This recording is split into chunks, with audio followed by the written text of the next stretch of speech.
ඊට පස්සේ ඇල්කිලි හෙලයිඩ් වල ප්‍රතික්‍රියා යාන්ත්‍රණ ගත්තාම ප්‍රාථමික ඇල්කිලි හෙලයිඩ් සාමාන්‍ය ප්‍රාථමික ඇල්කිලි හෙලයිඩ් තනි පියවර යාන්ත්‍රණයක් වෙන්නේ.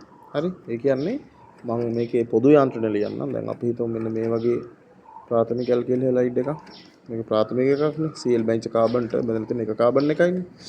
එතකොට මේකෙදි කොහොමත් ආදේශ යාන්ත්‍රණයක් එන්නේ. ඒ ෆයි බන්ධන නැහැනේ. එහෙනම් ආකලන නෙවෙයි ආදේශ යාන්ත්‍රණයක් වෙන්නේ. ඊට පස්සේ මේ Cl එක මයිනස් මේ කාබන් එක ප්ලස්. කාබන් ප්ලස් ඉඳ බැඳෙන්නේ නියුක්ලියෝෆිලික් ඔන්න ඔය වගේ. ඒතර නියුක්ලියෝෆිලිකේ මෙතන එනවත් එක්කම Cl එක ගැලවිලා අයින් වෙනවා.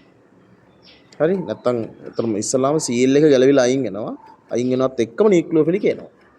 හරි? එතකොට මෙන්න මෙහෙම එකක් හැදෙන්නේ පොදු යාන්ත්‍රණය. මෙන්න මේ Cl මයිනස්ට අපි කියනවා ඉවත් වීමේ කාණ්ඩය, අපගාමී කාණ්ඩය කියලා. හරි? ඕක තමයි යාන්ත්‍රණය.